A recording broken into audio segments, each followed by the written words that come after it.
This week marks the 20th anniversary of the alternative investment market, which is London's international market for smaller, fast-growing companies. David Battersby, investment manager at Redmayne Bentley, joins me now. David, your view is that part of the growth of this market has really mirrored the growth of technology. What do you mean by that?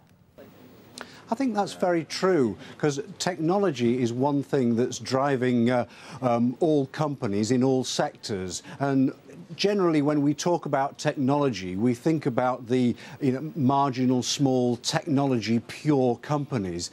But it's more to do now with the applications that technology can bring to all types of companies. So it's providing rapid growth to small companies across all sectors. What's the biggest achievement of this market, and how has it helped support innovation and growth at thousands of companies?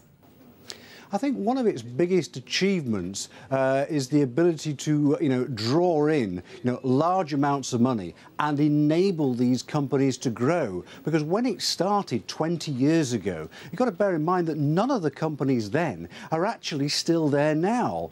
Many of them have actually moved on to the main list. And certainly as the alternative investment market has grown, its regulation has been considered, worthy enough for many large companies to consider, well, let's just stay on AIM. We don't need to move to the main market. There's also a tax incentive, is there not, when investors look at companies on AIM? There are indeed, and this indeed has, of course, been one of the great advantages of.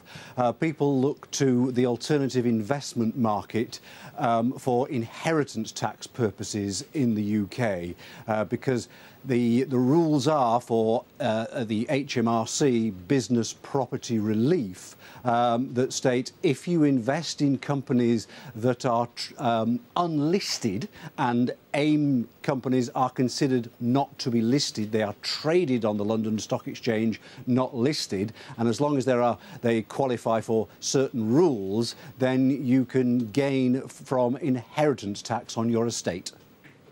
What is perhaps one of the best AIM company success stories that you could tell us about?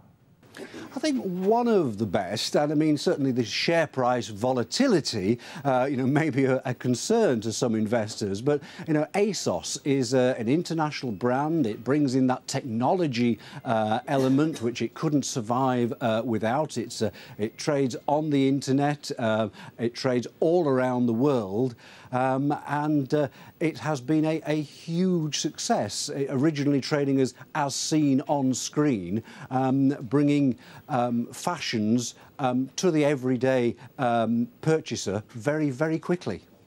David Battersby of Redmayne Bentley, good to see you again. Thanks for your time, David. Thank you very much. I'm Rhonda Schaffler for The Street.